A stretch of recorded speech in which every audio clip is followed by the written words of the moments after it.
जय हिंद दोस्तों, स्वागत है आपका हमारे चैनल पर। BSF head constable radio operator की हम तैयारी कर रहे हैं और डेली मैं एक प्रैक्टिस सेट दो मैं डाल दे रहा हूं।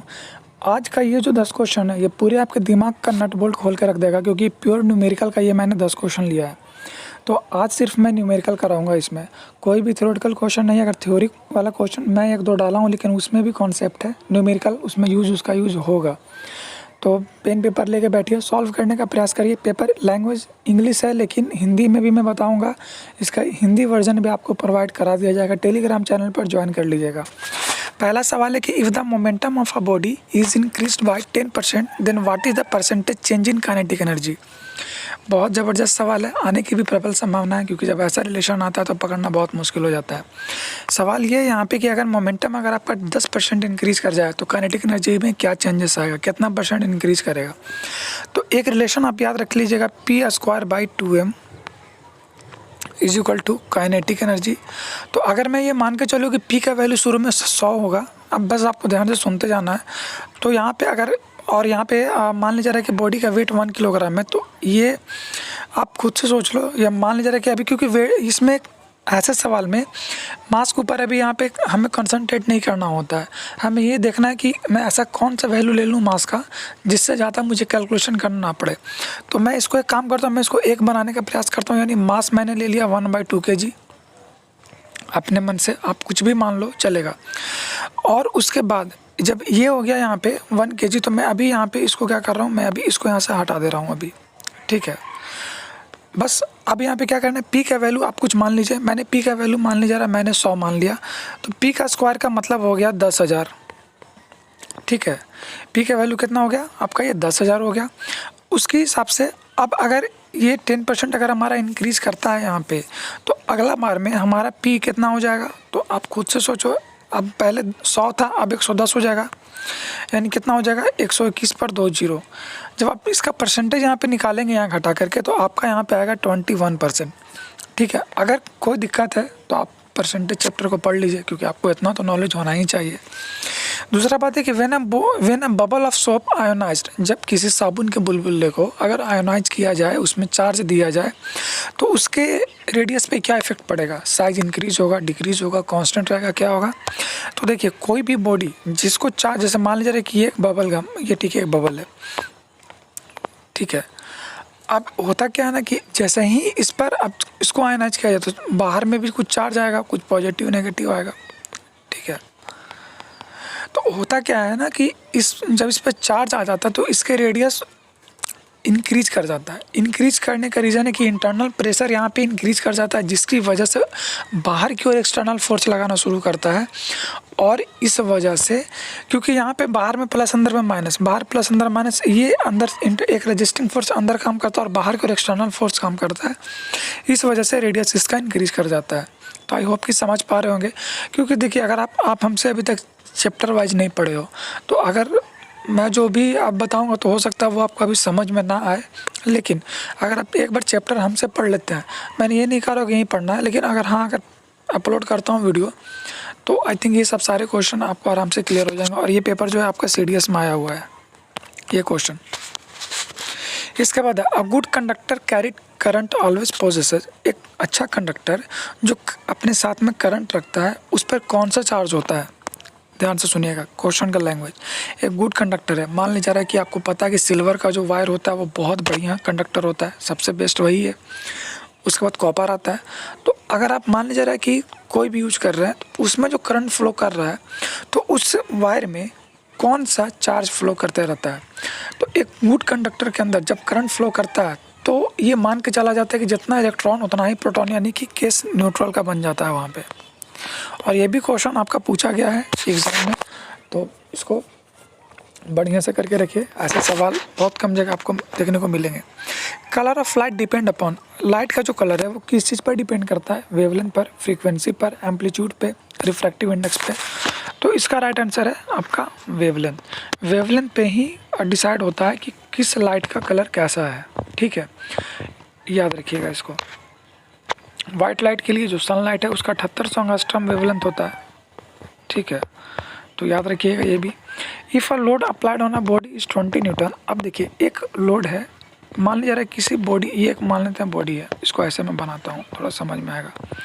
अब ये एक बॉडी है, अगर इस बॉडी पे अगर मान लीजिए रहा है कि ये एक 20 न्यूटन का लोड अगर मैं यहाँ पे अप्लाई कर दूँ, ठीक है, और मान लीजिए रहा है कि इस बॉडी का जो एरिया है वो 2 मीटर स्क्वायर है, यहाँ पे दिया हुआ है एरिया कितना दिया हुआ है 2 metre square.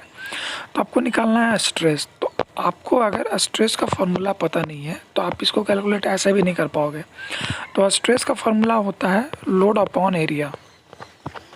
Load upon area, load कितना है हमारा 20 न्यूटन पर मीटर स्क्वायर, 20 न्यूटन, और एरिया है 2, यानी फाइनली हुआ 10 न्यूटन पर मीटर स्क्वायर। ये हमारा आंसर है। What is the velocity of angular velocity.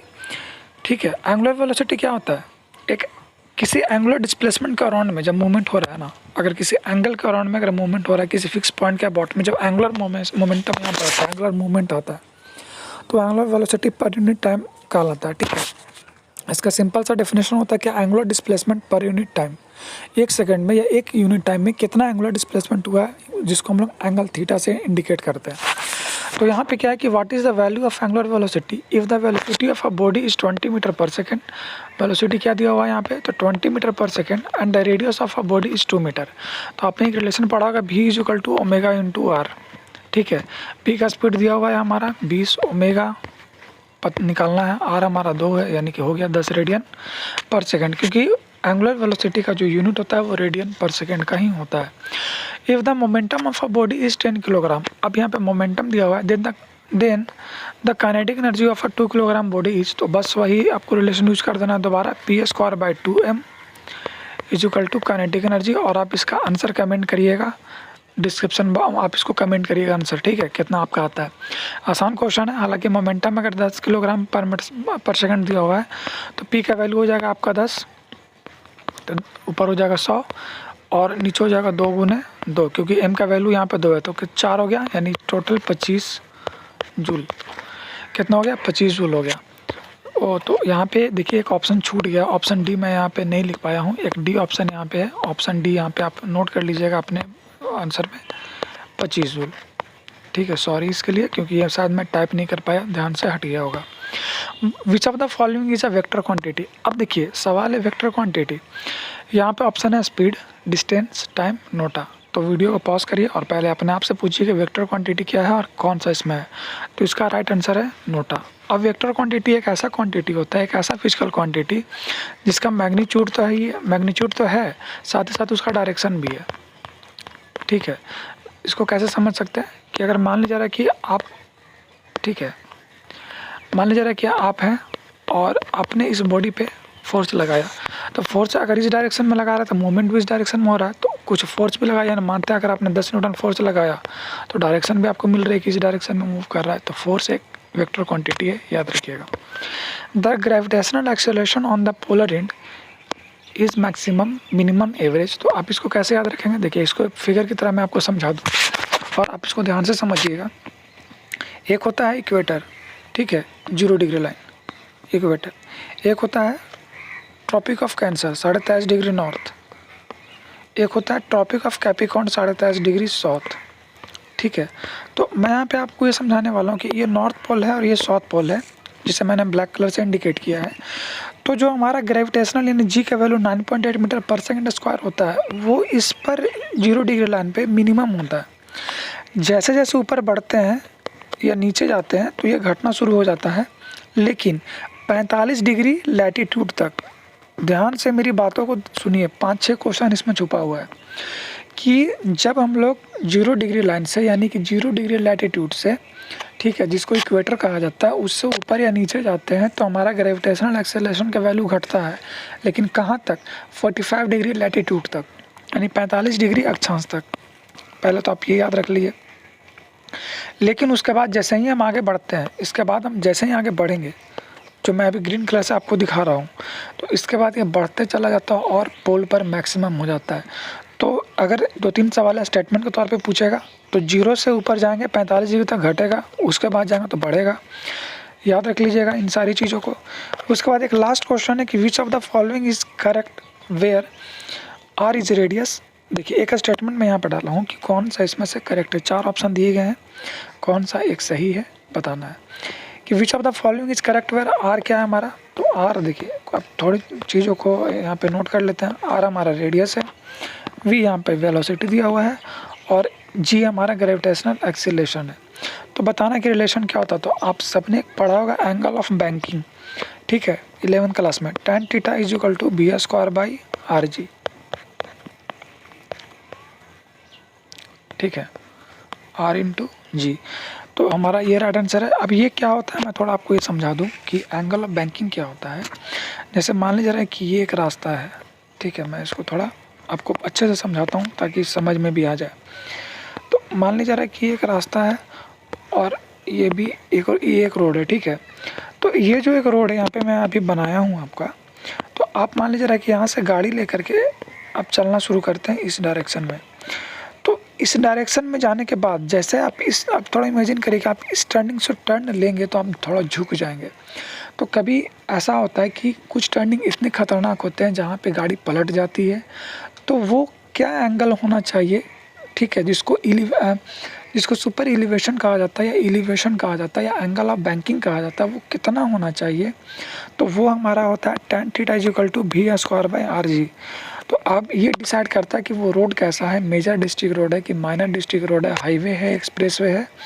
उस रोड का जो मैक्सिमम लिमिट होगा कि उस रोड पर, जैसे आपने कोई कहीं इलाका में देखा होगा कि गति की सीमा 20 किलोमीटर प्रति घंटा, गति की सीमा 50 किलोमीटर प्रति घंटा, तो वो रोड का जो डिजाइनिंग किया जाता है वो उस इलाके को ध्यान में रख के किया जाता है कि इस इलाका में इससे ज़्यादा तेज़ गति में वाहन चलाना वर्जित है, तो उसी स्पीड को यहाँ पे कंसिडर किया जाता है, ठीक है। मान लीजिए कि किसी एरिया का एक लोकल गली है, वहाँ पे 20 किलोमीटर प्रति घंटा अगर आपका है तो 20 × 20, तो वहाँ पे रेडियस कैसा दिया जाए, तो जी का वैल्यू हम यहाँ पे 10 ले लेते हैं और रेडियस मान लेते हैं कि 2 मीटर का अगर सर्कुलर आर्क है तो कितना एंगल वहाँ पे फॉर्म होगा, कितना एंगल पर बनाया गया है, ये आप निकाल सकते हैं। और ये भी आपका पूछा गया है एग्ज़ाम में लास्ट ईयर रेडियो मैकेनिक के सवाल में, इसलिए मैंने इस क्वेश्चन पर ज़्यादा ध्यान दिया। मिलते हैं अगले वीडियो में नए अपडेट के साथ। जय हिंद।